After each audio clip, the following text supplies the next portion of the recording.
What's up, party people? BV here, and welcome to another episode of Retail Media Vibes, a doing business in Bentonville podcast. Today, we're going to do something a little bit different. I'm going to run it back with some of the best moments from episodes 7 through 11, and have had some amazing moments with some, amazing guests. I've been so fortunate with the guests I've been able to have on the show. With Emma Curry, where we've talked about influencer marketing.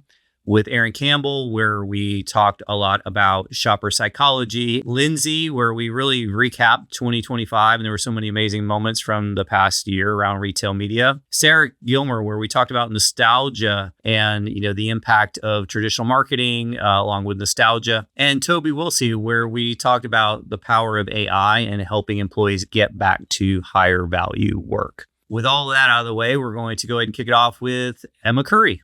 All right, so the first main topic is we're going to talk about AI influencers, right? So this seems like a loaded topic, right?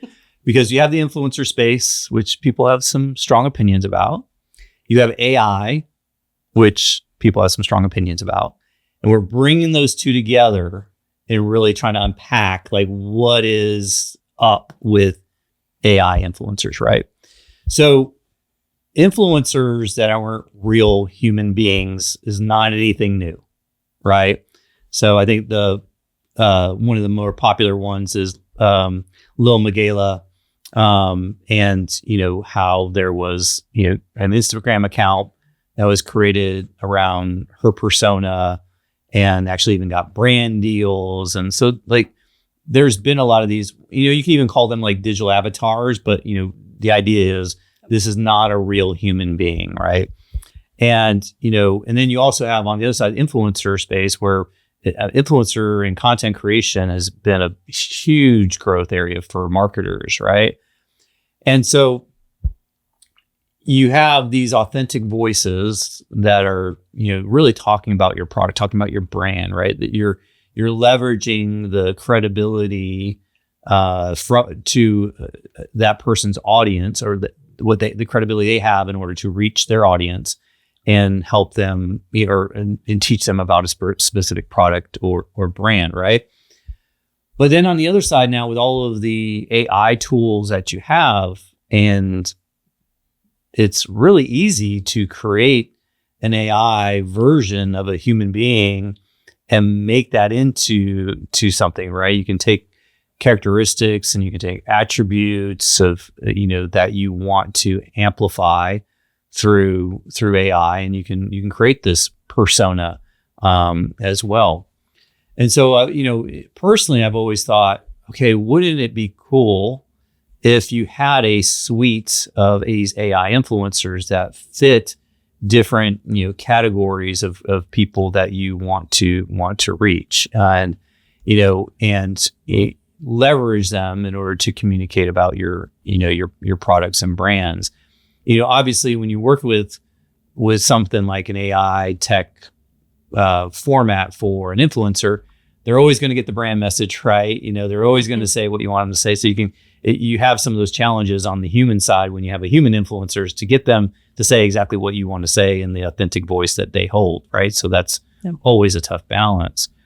And so it really looks like there's some opportunities, but also some challenges in that, because there's also a lot of pushback around AI, right? In a lot of ways. And so, in your world, have you had conversations? Have you thought about what role AI influencers can play in an influencer company?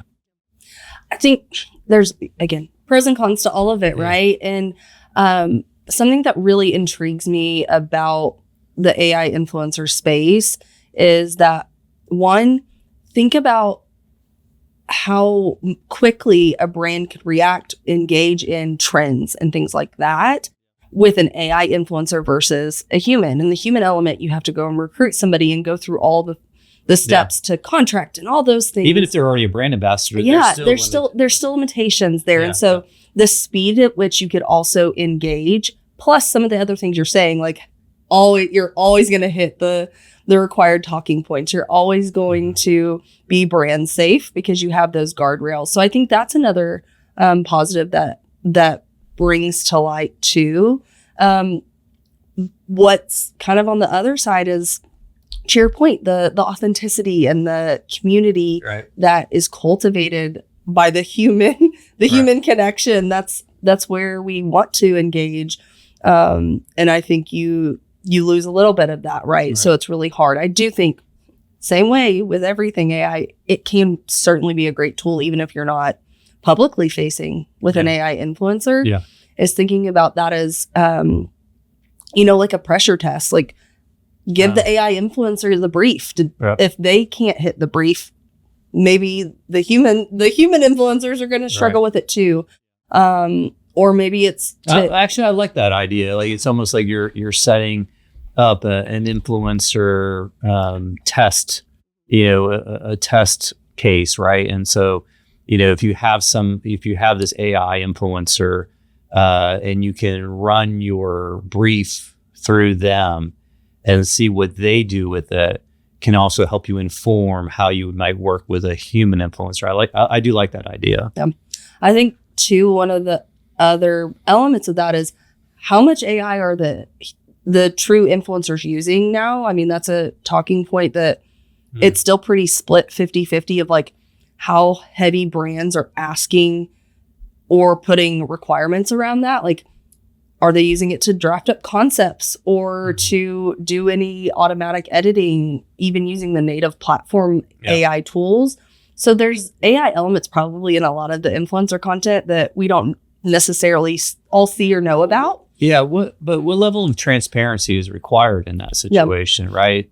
I mean, all of it, should. It's always the should. And, there are harder regulations that you have to follow, right? I mean, the same way you have to disclose it's a partnership. You're also supposed to disclose if you've used AI tools, all of the platforms, TikTok, Meta, they have a tool that will just kind of mark it at the bottom that you've used it.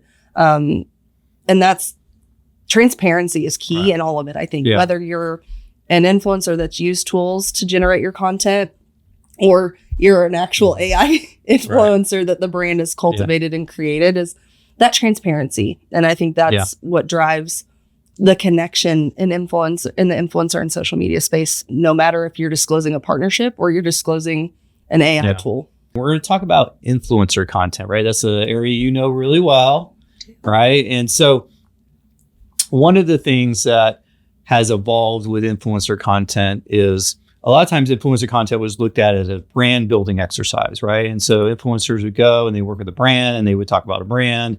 But now, and it's not like it's never been this way, but it seems to be more and more opportunity to take that influencer content and make it work at retail, right? So, you have a few things. You have this idea that you have this influencer content that you've created and you want to maximize the value of this influencer created content or content creation. And then you have the side of, well, I need so many new assets and to my buyer is asking for more and I want to create content that works specifically for that retailer, right? And so you've just had this explosion of content needs, right? So how in your world and the way you look at influencer content, what are things that you really think can help make that content extend its value and work well for retail? Yeah, one of the simplest things we do is vary the types of content we're getting. We get a mix of things of both video, still content, and we also work with creators to maybe work in a way that can be more evergreen. So, majority of the content is centered around the product, but maybe beginning or end or, just a finite section is dedicated to like the retailer conversion driving, that call to action. We also tend to do a mix of elements within the still imagery. Let's make sure we get a good variety of the product and the retailer and then just the product. Make sure the lifestyle is what really shines through. And we know that a lot of the retailers reward and want more lifestyle type imagery used in their placements and things that you can buy. And so we do work really closely with creators to do a variation there and make sure we have some ways we can optimize it on and off retailer sites or otherwise. Do you typically work with creators that have already worked with retail in the past, so to make that process more streamlined, right? Because I would imagine, like, if you're working with a creator that has never worked with retail before, they're not going to understand really the requirements, right? We definitely lean into more retail affinity based creators when we're working with a more shopper marketing focus, and tend to work with those that have worked with those specific retailers. But if they haven't worked with that one, most have a very similar expectation or style, right? And definitely lean into them to have some expertise, and then also sometimes push us a bit because they're also consumers. They're a type of marketer, but they're also a consumer. So it's kind of nice that we get somebody that knows the drill, but also pushes the envelope a little bit. So what has been like the most creative way that you've seen some of this content used in a retail media ecosystem? Yeah, I think the most creative is when we don't just move it from, influencer social to retail media social or website. I think when it crosses a threshold into store, it really, on paper, that doesn't sound super creative, but when you think about a social influencer in store, that's huge. It was also a favorite. One of my very first campaigns was an original song. Really? What? Maybe you've heard it. It was a holiday song, and so we pushed and did an in-store cut of the song, and so it played on in-store radio. Right.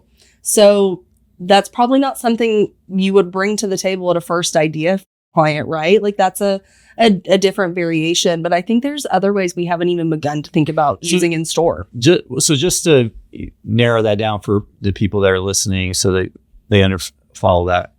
So you worked with a creator, and that creator made a custom song for a campaign. Yes. And that campaign was for a specific retailer, right? Yes. It was. I think we can say it, Walmart.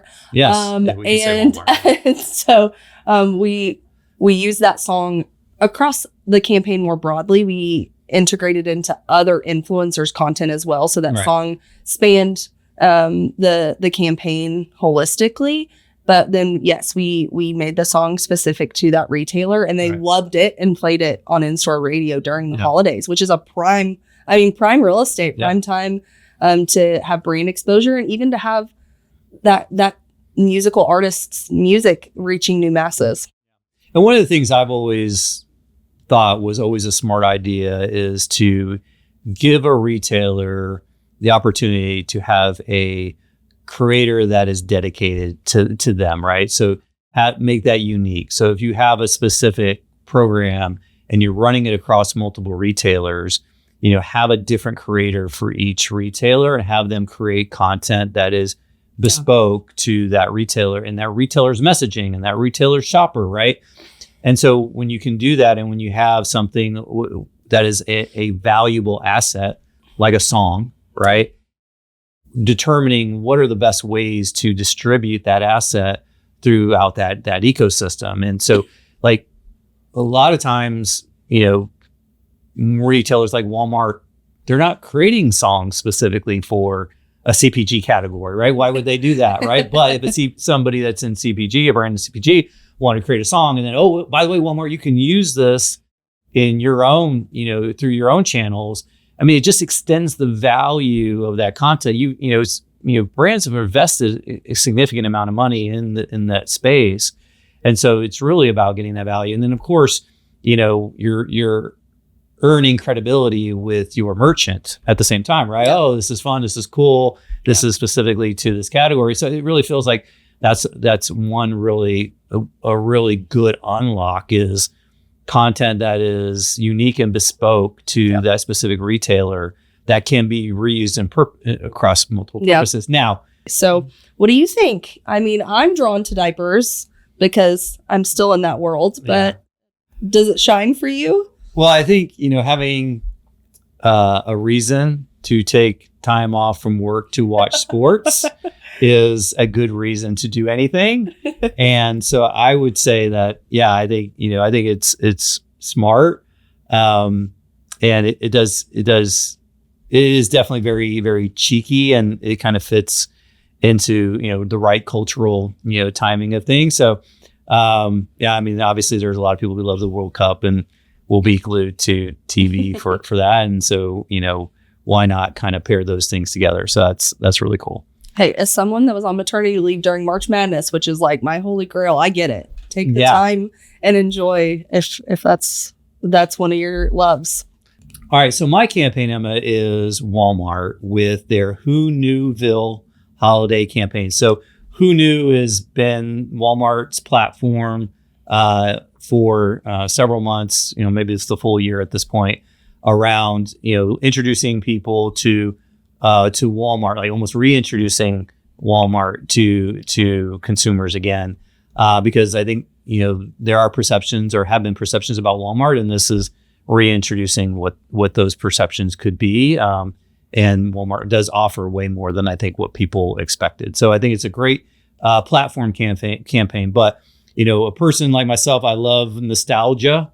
And so this one really leans into, for the holiday season, leans into, Dr. Seuss's inspired type of world and Whoville, and really makes it very imaginative and really kind of brings together, the best of, what Walmart is introducing with this nostalgia and the season, the holiday season, and bringing all of that together, and so, it's been something that I've found to be really interesting in the way they've approached it and brought that to light. So that's my campaign is Who Knewville. Yeah, that honestly, I love it. They've been leaning just so well into that nostalgia space, and just I think about the back to school Mean Girls when that launched. That was such a big moment. So I love that. Like it really is. That's kind of been their vibe, if you will, the last few years. They've really leaned well into some of those type of storytelling moments too. Cool. Emma helped us think about content. Aaron and I get into a deep conversation about attention and how we have so much digital overload and really what impact that really has in how shoppers think. So with that, over to Aaron. All right, our first main topic, we're going to talk about shoppers, right? And I've really had this fascination with like changes in behavior. And honestly, like I learned that when I was at Saatchi and working with you, honestly, about, shopper behavior and motivations and, how those behaviors impact how we work, how we communicate and market and advertise to shoppers. But there's been a lot of change. I guess there's been a lot of change over the last 10 years but a lot of change even over the last 2 years.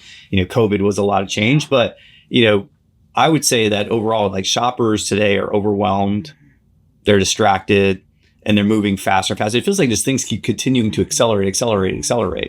And their attention, jumps between screens and micro moments, right? And so they're on their tablets, they're on a TV, they've got their phone in their hands, they're, engaging in so many different, digital and physical experiences, floating in between, all of those all the time. And now we've included now AI, right? So AI is a whole nother layer of, ways that, are going to pull attention away from shoppers, right? And really have obviously an impact on behavior, right? There's no doubt about that, right?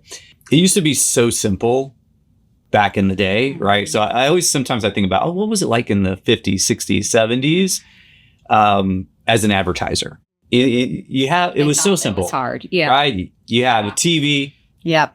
Yeah, print, maybe a billboard, maybe some advertising in the store, depending on how it went. But it was so simple, right? And as an advertiser and a marketer, you had those channels, you learn those channels. Now you got like 52,000 different channels, all these micro moments, multiple social media networks. People are spending time in gaming, people are spending time on social, they're watching TV, they have their phones in their hands. Right. And so it's like even it overwhelms me just thinking about it. I can only imagine what the shopper, how they're feeling. But according to McKinsey, U.S. consumers now spend 13 hours a day with media. Oh. That's a lot of hours per day. And a lot of times it's multitasking, right? It's not just, a single form of media. And their average screen attention. Now, this one blew me away, actually. Has dropped from over the last few years, has dropped from 2.5 minutes to 47 seconds, right? So that is a very significant decline in attention span. And I mean, I'm self-professed ADD. I know my attention span bounces around quite a bit. And so I can only, imagine. So it's really have a huge impact, I think in, how an advertiser can reach this audience and the expectations around reaching this audience. I think things are so fragmented now. How do you even plan to reach and actually make that, behavior change, right? That's what shopper marketing is all about, is behavior change. How can you even do that? And when people are spending very little time, when they are spending time on something and they're switching around, context switching constantly, it's just, it's like I said before, it's really overwhelming. But, how many media channels do you think you engage with on a daily basis, just to start it out? Oh, that's a really great question. I probably don't even know, but I mean, anything from a podcast to a recipe blog that I linked on through Pinterest, to short YouTubes and trying to learn how to pronounce fancy designer names for the Apple sock, to maybe reading an email newsletter from my select few kind of thought leaders that I really respect, and then kind of, deselecting all the rest, from doom scrolling TikTok. And then even just driving around and seeing what's around us. So I can't even imagine how many. Right. Yeah. Yeah. I mean, I would say, for me, on my phone, social, work with my laptop, YouTube a lot. YouTube is big for me for sure. But it's also happening all the time. I'll have the TV on, watching a football game or something, or my wife will have Wicked on, and I'll be on my phone watching a YouTube video at the same time. So it's like, where am I really spending my attention? And if I'm an advertiser, where do I put that ad if I'm trying to reach that individual? And it's just so overwhelming. Do you ever get to that point of sufficiency where you're actually making that behavioral impact that you intend to make? Can you only do that in big moments, like a Super Bowl commercial where everybody's paying attention, everybody's locked in, and there's still probably multitasking going on, but it's still most of the attention is being paid to one place. It just seems like it's more difficult, obviously more difficult than ever to really drive behavior change. If you were a brand, let's say your brand, your new brand, and you are trying to reach this fragmented, distracted shopper, what would be some things you would try to consider to, make the impact that you intend to do with advertising? Yeah, that's a really good question, because I think all of the tools that we have as marketers, as far as tactics and media placement, they're so prolific that they have left us with a very overstimulated, cognitively deficient, decision fatigued shopper. And their brains are really good at deselecting out all of the noise and coming up with some shortcut behaviors that aren't necessarily good for business. And so I always, when we have conversations with brands about this, most often brands want to come in and say, okay, what is the magical formula or combination of tactics that is going to decrease my CAC and increase my my revenue? And the tools are the tools. Every brand, every marketer has access to the same tools. And I always say, if someone's selling you the perfect formula, they're lying, and run as fast as you can. But where you have a real opportunity to connect with this new consumer who is looking for less noise, they're looking for more meaning in their life, more connection, more community. They're looking ways to express kind of the human condition, is so much less in the tactics, but it's really before that. It's one, knowing who your audience is, and I'm not talking from a demographic side. I'm talking from a heart and soul side. What are their values? What do they care about? What keeps them up at night?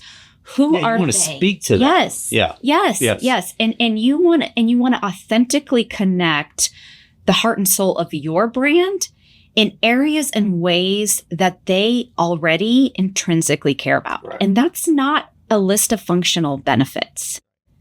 So it's understanding who you are as a brand at a higher order.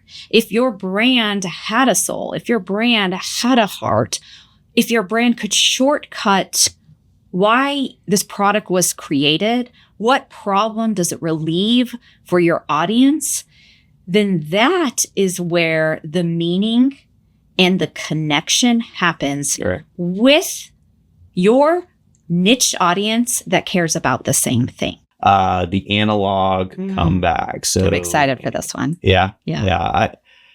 Again, nostalgia is important to me. And I think, we talked a lot about so much time being spent on the digital side that, some of these analog experiences have become more enriching, I believe. Right. And so, shoppers are finding comfort in things that they feel physical, intentional, like, records or vinyl, film cameras, print books. We were talking about that a little bit ago.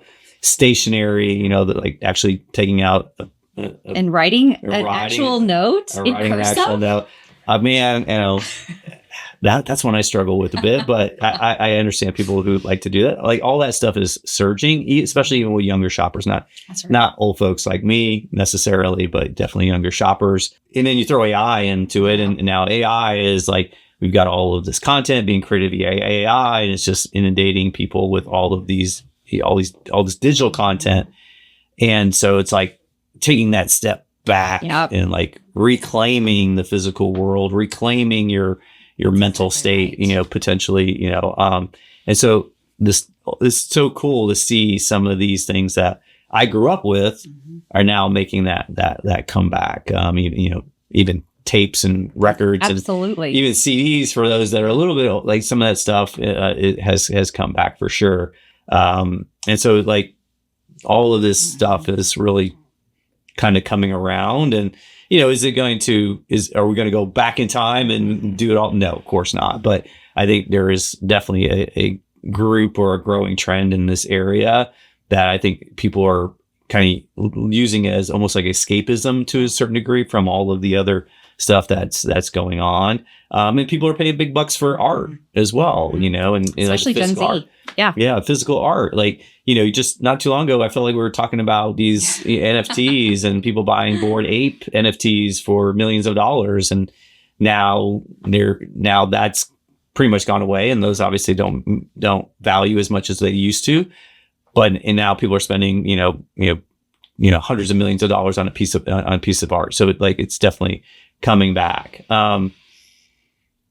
What do you really feel like are the drivers of this? I know I've touched on a few, but sure. If you had other thoughts. Yeah. I mean, I think you're circling what the driver is. I mean, first of all, the over digital consumption, the constant AI, the massive time we're spending on our screens, and you partner that with kind of the mental health crisis. Yeah.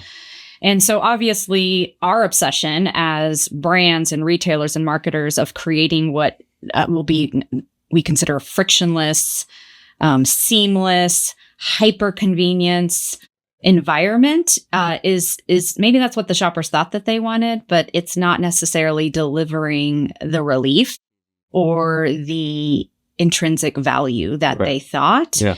And so now, if it's not frictionless, maybe it's intentional friction. Yes. That will give you purpose and value. And again, it goes back to that new consumer and what they want, that new shopper, what they want. They want less noise, they want more meaning, and they want a uniquely human experience. And analog do that beautifully. Right. And it allows you to refocus your brain. And I mean, it's all about brain rot. So what if this is about unrotting your brain? Unrotting. Like yes, that. I actually tried to get the domain. www.unrotyourbrain.com, a Portuguese company. Already has it. Oh, wow. So if you want to sell it to me, let me know. I don't know what I'm going to do with it, but let's talk about Doug McMillon stepping down. He's retiring. I believe it's February of 2026, and so he's been in that role as CEO of Walmart for, I mean, basically as long as I've been in shopper marketing. 2014, I think. Yeah. So just about as long as I've been in it. And it's like, what are some of the things you'll remember from about, Doug's tenure as CEO? First, I don't think it's a surprise to us. I think the man deserves hopefully a really good vacation after this. But I am sad because it gave me a moment to kind of reflect back on his tenure with Walmart. And when I think he took over, it was at a really make or break pivot point for Walmart. I mean, of course it was successful, but it had the risk of really becoming the next Kmart or Sears, becoming a dinosaur. And, Doug took the opportunity to kind of pump the brakes, pause, and really build a strategy that would take them into relevancy for decades to come. Yeah. And he had to do that by telling the board and then ultimately telling Wall Street that they were going to make significant investments and the stock price would take a hit. And we know Wall Street does not like short-term pain, but he stepped up and said, we need to invest in our digital, in our tech infrastructure. We need to invest in our people. And this will deliver a legacy of Walmart that is going to withstand the encroachment of Amazon. Yeah. And he's successfully done that. And so I think you see a really balanced leader that can manage for the short term effectively because he's a high humanity leader. He's incredibly approachable. Yeah. He is charismatic and welcoming and kind and able to communicate the why when it doesn't always make sense on the short term business numbers. Yeah. And then he has successfully brought Walmart in to 2025 and handing off a very different business than he was handed to John Furner that really is going to just accelerate them into the automation and AI revolution. Right. Had a great time with Lindsay Hamm reviewing the year that was in 2025. And with that, over to Lindsay. We're going to go ahead and get into our main stories today. Do it. How are you feeling? I feel so good. I'm excited about this. So let's chat. All right. So what we're going to do today is something a little bit different. We're going to discuss the best stories that, in our opinion, anyway, she and I have collaborated a little bit on this, the best retail media stories from this past year, right? So this has been the year of retail media, I would say, right? Absolutely. And I mean, hence why we have a podcast called Retail Media Vibes. But, story number one is all about retail media going full funnel, right? Yeah. And, one of the things that I've observed through retail media, and it started last year, so it's not like it all happened this year, is like what is now classified as retail media has continued to explode. Yeah. Right? Grow. It's growing. And so, and how those dollars are flowing from brand to retailer, what tactics now fall into retail media. It's like, anything that's tied to a retailer feels like, right, is retail media. And it's just such an interesting time, right? Because everybody used to talk about brand dollars and brand media. And now, retail media, now we've got connected TV. We're even creators, influencers and creators are somewhat in that retail media ecosystem. Yeah. Offsite media, and some of the, it's all coming together. So, why do you think like this full funnel retail media is really happening in 2025? And we saw a lot of acceleration there. Yeah. Well, I think first and foremost, we are starting to see better integration between brand teams and commerce teams, both in-house and on the agency side. I think that's been a space that's been a little bit of an unknown for some time. I think part of its technology, the capabilities being offered by retail media networks is vastly superior than it was even just a couple of years ago. We've seen just massive growth there.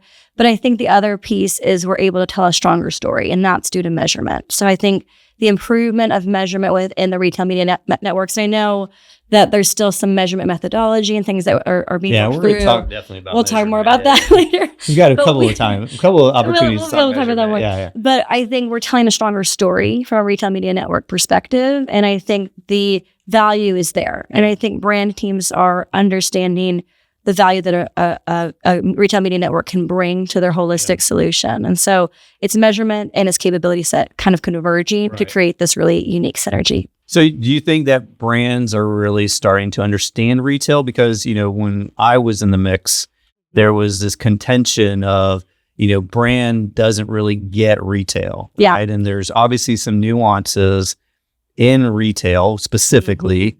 And then obviously the application of retail media, and, brands didn't really understand that. So when you would talk to them, it's almost like you were talking a different language. Yeah. And I think a lot of it was objectives were misaligned, right?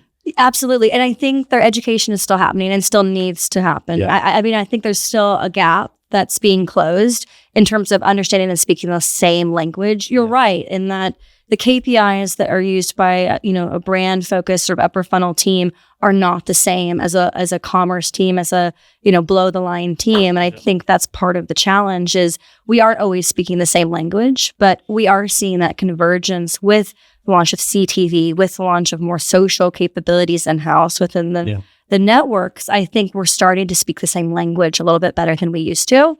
And in doing that, we're able to build stronger strategic plans together. Right. How do you see, CTV evolving? Because CTV is still a very expensive medium, no matter if you're doing it at the brand level or at the retail. And you are going to pay a premium within the retail media network. You're paying a premium to reach a more specific, tailored audience within that shopper pool. So it does need to be used strategically. To your point, I mean, I think from a brand perspective, CTV has been this broader awareness tactic. It's been a way to get your brand out there. It still is. I think even within the retail media networks, you still have to consider CTV to be more of a higher funnel awareness driver. Yeah. But it is like the funnel within the funnel. It's the funnel within the funnel, exactly. And I think that CTV is just going to fill this very unique space. And I don't think most sort of shopper teams are going to want to have day-to-day ownership of it because it's not going to drive conversion at the scale of like on-site or search. But at the same time, it's a necessary component that just helps you nudge shoppers down funnel. Agentic shopping will grow, but nowhere near as much as everyone is predicting. Oh, I think it's going to grow in different ways than people are predicting. I think we still have that barrier to actual purchase that Agentic has to overcome. And I think that could slow things down on the purchase front, but I think it's going to evolve in other ways that we can't yet predict. Okay. All right. The next one, AI will generate at least 50% of all ads. Yes. I think maybe not next year, but I think we will get there eventually. I think it's what percentage would you put on? Like, I'm going to go with a very 40%? Specific number of 34%. Oh, I like 34% is okay. All right, last one. This is probably the most important one of all 7. Okay. I'm ready. Taylor Swift. Oh my. Taylor Swift will televise her wedding and it will be bigger than the Super Bowl. So whether it's on a streaming service or whatever, but she will find a way to have her wedding out there for people to watch and it will have more viewers than the Super Bowl. If she televised her wedding, I think she absolutely would have more viewers than the Super Bowl. But, I'm not as big of a Swiftie. I appreciate her music, but I haven't followed her the way some have. My Swiftie friends, I think, would tell me that there's no way she'd televise it as much as we'd all enjoy it. Okay. All right. Awesome. Well, nice job, Lindsay. So I spent time with Sarah Gillmer and we really kind of took things back a bit. So with that, over to Sarah. All right. So the first main story that we're going to talk about today is the power of nostalgia marketing. Nostalgia can be one of those really emotional ways to tap into the consumer. And shopping, a lot of it is about psychology, right? You were talking about early on in your introduction, like you like the psychology of a lot of things and the emotional side of that. And, to me, having this conversation with you about, nostalgia is like, just fits so well. And, when I think about some of the emotional connections that, brands can have with consumers, and I think also about hype marketing, right? Hype marketing is not like nostalgia marketing because hype marketing is about like building excitement, building a lot of energy, and nostalgia is more of that feeling of familiarity. Mhm. And I think, nostalgia works really well when you take something that was, from the past or gives you a nostalgic feeling and you pull it forward and you reintroduce it, like as a parent, for example, for me, right? I grew up, Star Wars, right? Star Wars, right? And love Star Wars. And, when Star Wars, when they re-release new toys or a new movie, that brings that nostalgia to me. And then I want to share that with my kid. Yes. Then they get involved, right? Yeah. And so then that brand, in this case, Star Wars, has a new, cohort of people that they can market to in the future. And then they bring in nostalgia. So it's almost like it can like build upon it itself. Yeah. And so I think it's, really about just ensuring that like connecting in that emotional way of feelings and thoughts of the past in order to, get shoppers, consumers to look at your product in a certain light and get that familiarity as well. From your standpoint, like how does nostalgia marketing really, work for you, or how do you see that working in the space that we work in on a daily basis? There's something so incredibly powerful about tradition and story. The amount of times that my kids will ask me a story about, tell me about when you were younger, that the nostalgia marketing plays into. And so when you talk about feeling, it is the feeling, right? Is whether that's, it's baking something that brings you back to that time frame or using something. So I think it's a really powerful tool when it's used in the right way. Right. When it fits the brand or it fits the overall story really well, versus a lot of people jumping on the bandwagon that may not have a clear tie either to the entity that's pulling into nostalgia, which nostalgia is usually some kind of pop culture, right? Yeah. Something of that manner. And in some kind of medium of media. Yeah. Yeah. That brings you into it.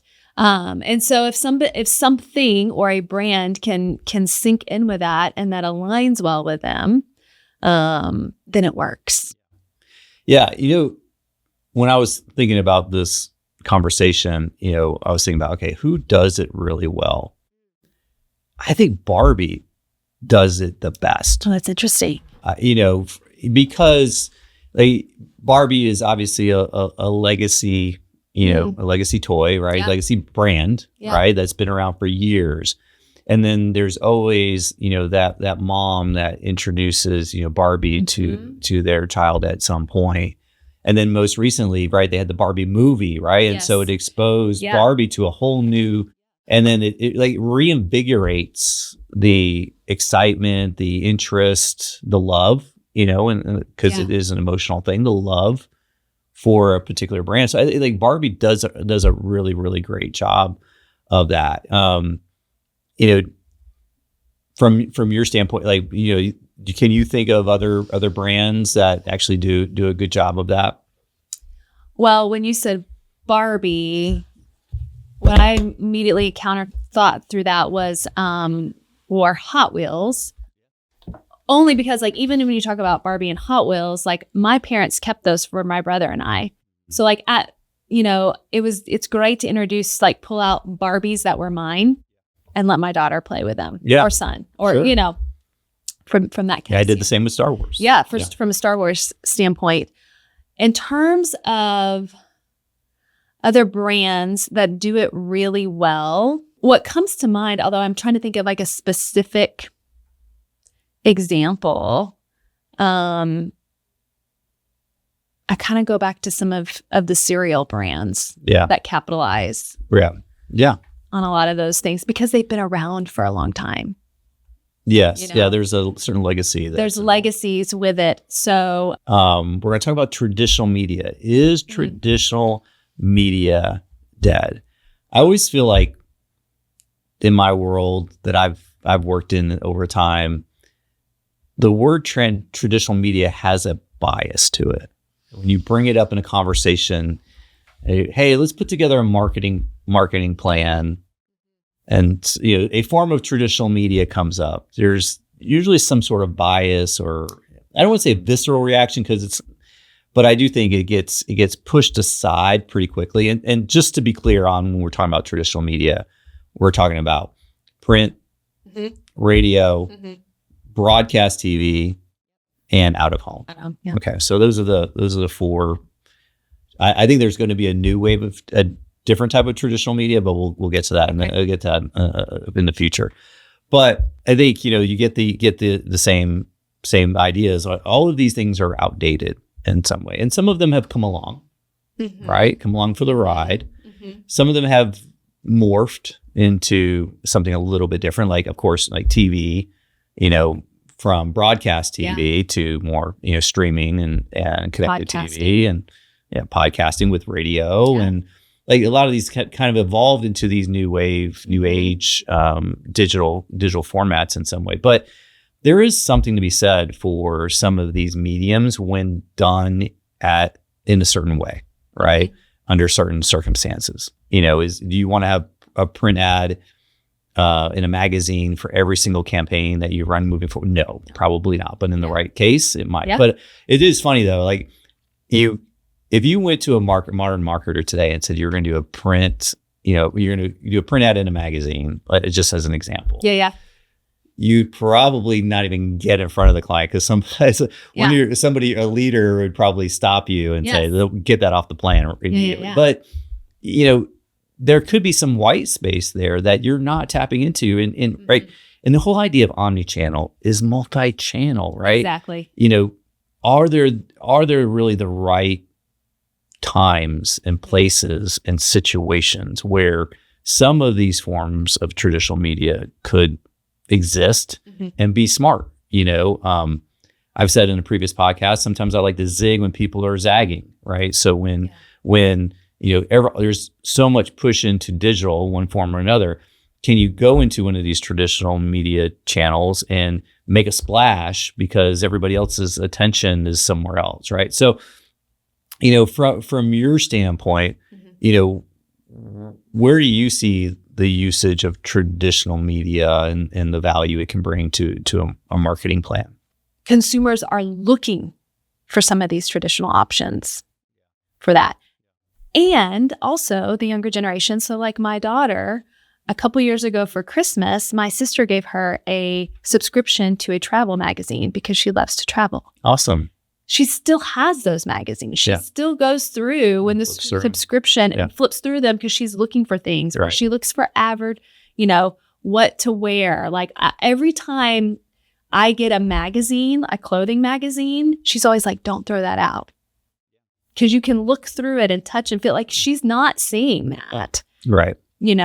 Anywhere else. So I think that there is power in that. There's power in having something that you can, that's not just digital, but that's something that you can touch and feel and take with you and leave by your bed. Or going home. Every time I go to see my parents, they live in a small town in northern Arkansas. All right, we're going to wrap the show with campaigns we love. So Sarah and I are going to talk about campaigns or ads that we have seen out in the world and we are digging right now. And obviously part of this show was talking about nostalgia. And I understand, Sarah, you've got an amazing example in that realm. I do. So we're coming off holiday. And so the one thing, the ad that just tugs on my own heartstring was Chevy's ad this year with the family. And it just shows all the memories that they've captured while driving their Suburban over the years. And it kind of shows the legacy of having, obviously a car that will last. But if you think about just driving and the amazing discussions that I've had in my own vehicle with friends and family, it captures all of that beautifully well. It does what I think is really brilliant marketing because it sells without overtly selling. There was no part of that ad that was like, go to your local Chevrolet dealership right now. And it is truly about enjoy the memory of what this time brings. And that is like Yeah, it's Yes. powerful Yeah. brand building, Yeah. using nostalgia. And I think, some of the things that we talked about earlier about, having the family involved there, right, is it Yeah. brings that level of emotion and storytelling. I think sometimes, we don't do enough of the storytelling, No. to really kind of build that platform. And obviously, it seems like they told that story in a really compelling way. Mhm. Yeah.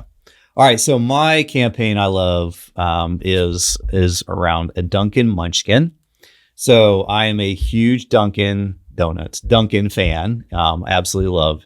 And so there is an ad right now around a Dunkin Munchkin is a brand's unlikely festive holiday hero. And so it's narrated by Mindy Kaling. And what I also love about it is I love when brands do a 360 where they also include merchandise along with their storytelling. And so you can really buy into the full, into the full story. And so this is actually a children's book, right? And they've actually even made it into a spot.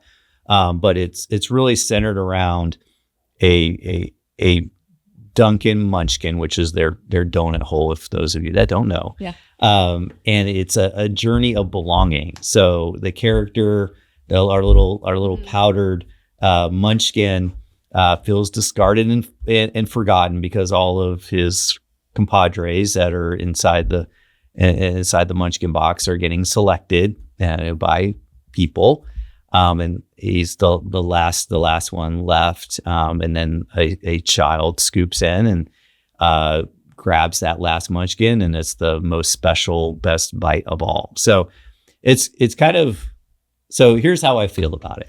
Tell me how you feel, because I have feelings too, BB. I have some feelings on this, but I love Dunkin. I love what they did. I love the children's book. I totally understand what they're trying to do with the story.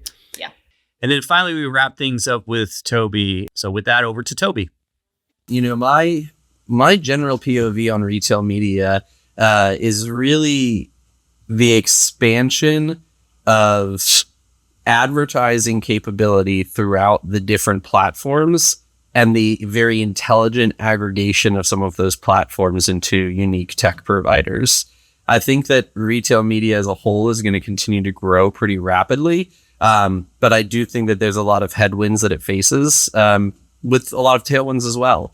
For me, when I think about the way that it all comes together and what I think is success within the digital media and retail media landscape is being able to understand, which is a very challenging right now for so many brands and agencies, where all of these things intrinsically click together and where silos need to be removed. I think it's probably one of the biggest blockers today for retail media is a lot of that siloed nature within the space, both within agencies and brands. And it prevents what could be a much more personalized user experience for the consumer, but also for the brand and creating much more efficiency. So I get a lot of energy helping brands understand where they need to adjust their retail media strategies to be much more thoughtful with their ad dollars and be less myopic to how do I make X retailer succeed and more big picture of how do I make my brand succeed. Yeah, it's very interesting too, because as retail media budgets have continued to expand,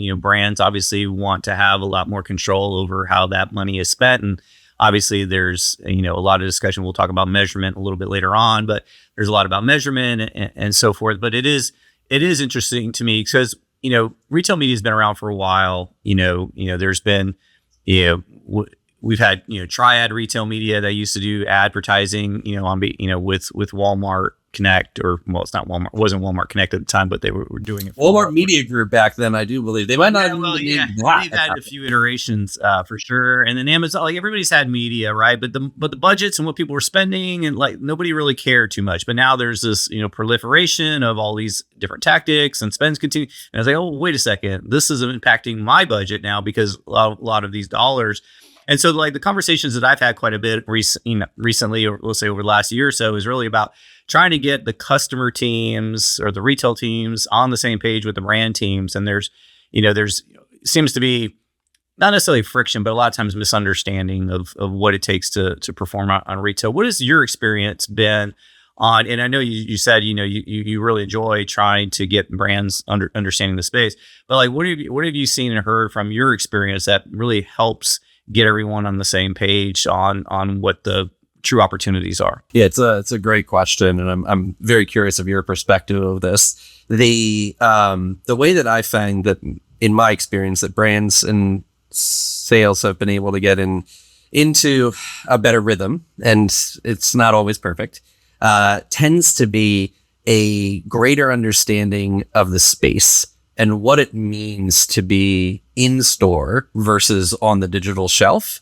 and what are the levers that can be pulled to help juice that particular impact and the relationships necessary. Often the two teams tend to disagree or have that friction because there's two different focus points: relationship and sales growth. And one team is very focused on, I need to grow my sales for very particular items or for my portfolio. The other team is very focused on, I need to maintain my relationship with these merchants and this retailer. I need to ensure that I'm driving the right traffic to this retailer, and it's our premier channel. Often that is driven by the siloed natures of brand setup. Brands set up their teams to be focused on particular retailers or particular advertising avenues. And unfortunately, that creates artificial silos when they're not speaking. Many of these brands rely on large agencies, holding companies, etc., to do that for them and find the menagerie and help them create that justification. Unfortunately, that doesn't often work as well as they'd like, and we've seen that. That's why this model's existed for so long, and it's why the space is continuing to evolve. It wouldn't be evolving on how teams work together and how agencies interact if it was perfected.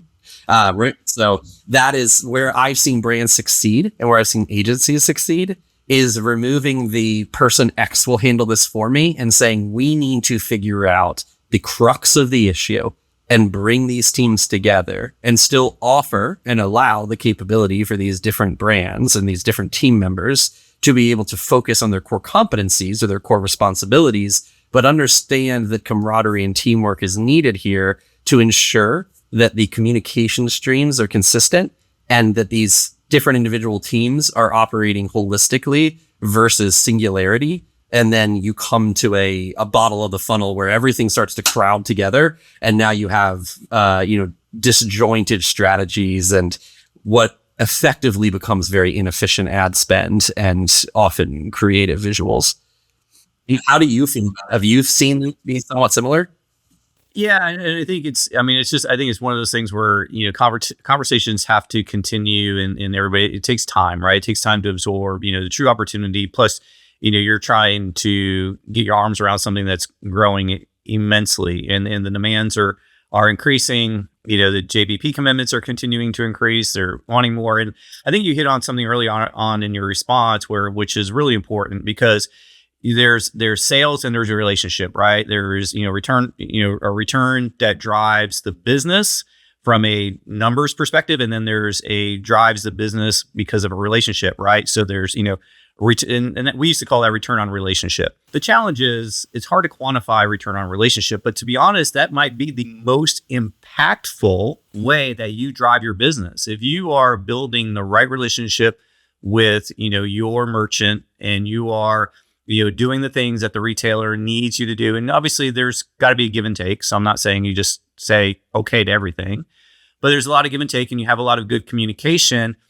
I think that goes a long way to things that aren't always as clear as, I saw an ad, and since I saw that ad, I resulted in this sale at this retailer at this moment, right? So, but everybody loves that, right? And that's why everybody loves retail media, because the idea is you can measure all of that, which again, we'll talk about measurement later on, but that's obviously not always the case. So, it is still, I think, a work in progress. I think as brands understand and they get more involved in the space and they have an understanding.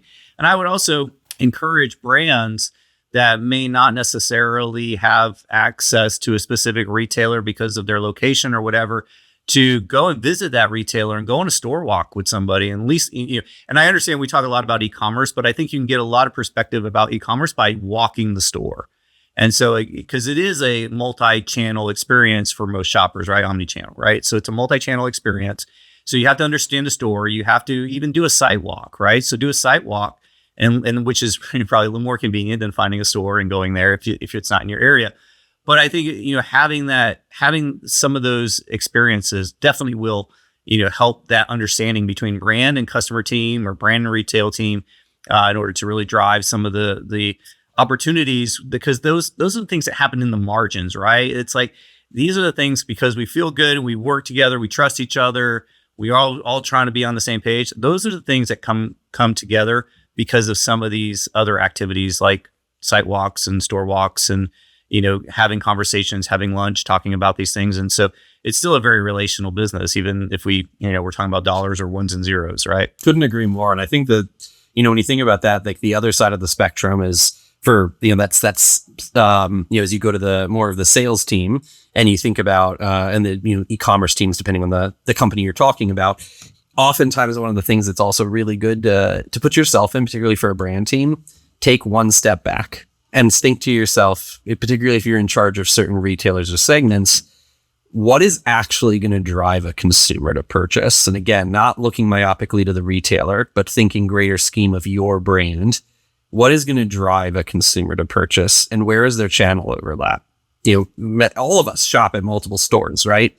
My question to you is, like, in this world where there is all this pressure around retail media, what your experiences have been, and how have you advised people who have worked with you or worked for you on how to handle some of the pressures from the speed of retail? Yeah, it's a really good question. One of my favorite parts about the job is being a mentor and helping train individuals. I was very lucky that I had a lot of good mentors throughout my career. And what I try to tell anybody, whether they be someone directly under me and on my team, or someone in the space that I know, or even don't know, and they just reach out and want to talk, is it's almost like being a doctor at this point. And I know that's such a weird comparison point because we're not saving lives. We certainly are not. But what we are doing is remind my team of that quite often. But what we do have to do constantly is keep up with it. If you're a doctor and you don't keep up with medical releases, medical journals, etc., in 5 years, you won't even be able to keep your license. You will lose it. You will lose your ability to practice medicine because it evolves so rapidly. And I would say that that's very similar to advertising, unfortunately, for us in the digital space, is that you have to stay on top of it or you will become outdated very quickly. And that's hard. It's really hard, especially because when you think about, if you're a social commerce advertiser, you have a very myopic focus. It's social. It is, whether it be the content creation side, the influencer side, the marketing side, it's social, right? Same thing with national media. It's consistently been the same thing for years. While it's evolving what you can do with national media, the concept is the same. You are working with it. Retail media is this weird spider web. It now touches everything. It needs to play nice with national. It needs to play nice with social. Social needs to be able to drive to retailers, where you need to have your retail media ready to capture that consumer when they get there. So all of a sudden, if you work in the retail media space, you have to kind of know it all and do it all, at least lightly, or you're going to fail. And that makes it undeniably difficult. And so for anybody out there who's in that position, it's all about taking a step back and saying, I am a human. I can only do so much. My job is to be the smartest I possibly can be at this and focus on the retail media aspects and make sure I understand the greater ecosystem. But I don't need to be an expert in it. I just need to understand it. How do they all play together? For leaders in the agency space and in the brand space who have these people on their teams and have, of course, high expectations, it's remembering again that they are human and that you need to create automation processes. You need to use, this is where AI is going to be the most helpful, in my opinion, in this year, is going to be, how can AI help retail media in particular and e-commerce be able to become much more of a systemized process and speak to the other avenues of advertising, social, national, etc., out of home, and be able to do that in a more automated fashion so that your team members, your strategists can focus on what really matters, which is, how do these marry together? What is my strategy for retail media? And how do I communicate that appropriately, but in a more automated approach with my peers? Yeah.